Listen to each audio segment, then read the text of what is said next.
While you may have been trying to block it out of your mind for the last 5 years, and if you've been successful, by all means tell me how. The 2013 season happened for the Houston Texans. I was there. 5 years ago, it happened, and they went 2-14. The thing about that team is that they weren't just bad, they didn't just find new ways to lose games every week, but there was some new form of drama with that team every week.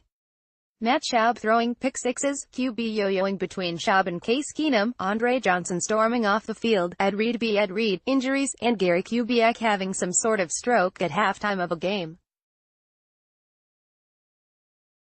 These things all happened, in addition to 14 losses in a row, and the coach getting fired after 13 games.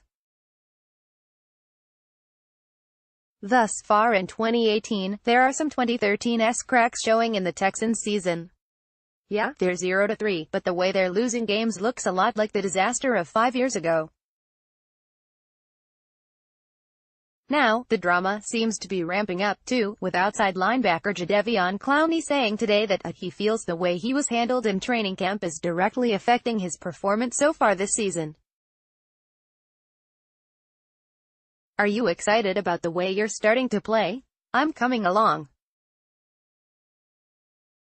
I haven't done a lot since the beginning of the season, no training camp, all of that, but like I said, this game should be a lot better for me. I'm expecting a lot better game out of myself this week. Just looking forward to the game. How much do you think missing training camp has affected the first few weeks? A lot. When you don't play football, you just can't go out there, just turn it on. It's hard. You have to work your handwork and technique.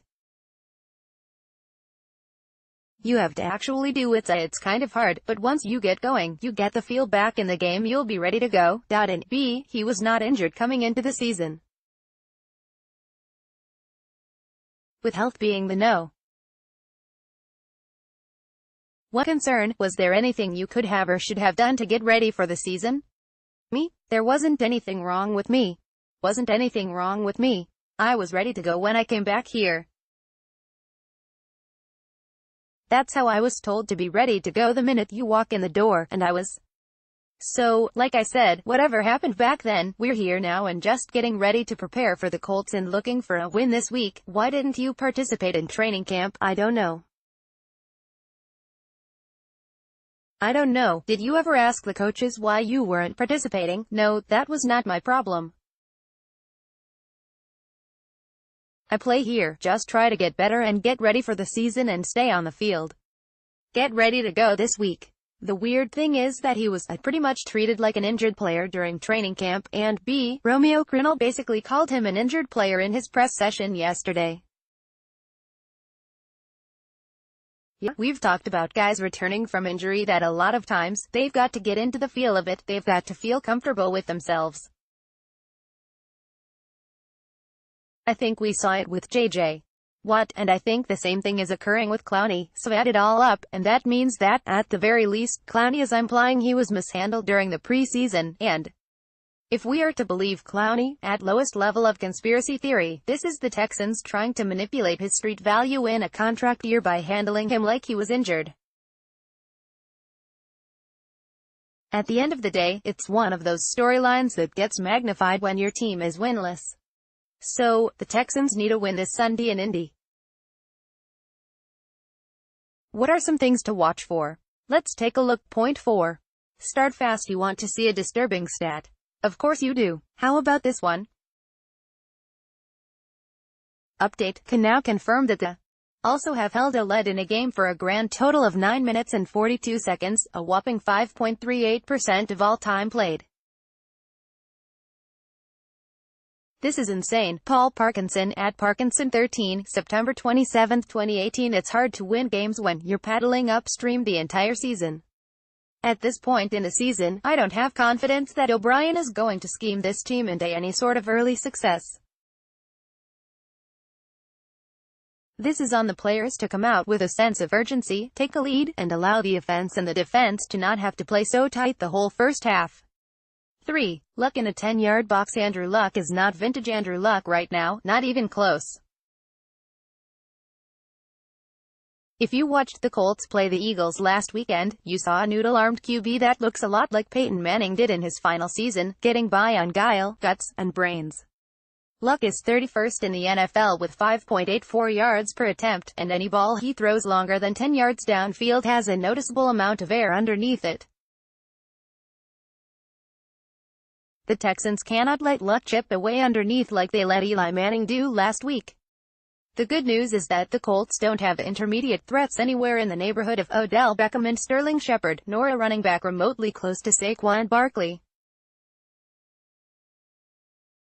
2. Offensive line. Rewatching Texans games is a downright depressing process right now, not only because they're losing games, but when you watch this offense, you feel like there is no solution to get the offensive line to even play mediocre. Mediocre would be a massive upgrade right about now, and B, there's a chance you might see Deshaun Watson die on the field this season. As impossible as it may seem, the offensive line is worse than it was in 2017. Somehow, someway, they have to find a way to give Watson time to throw. When he has time, he is deadly, and not make the likes of Jabal Sheard look like an all-pro. Note, Sheard had 5.5 sacks last season.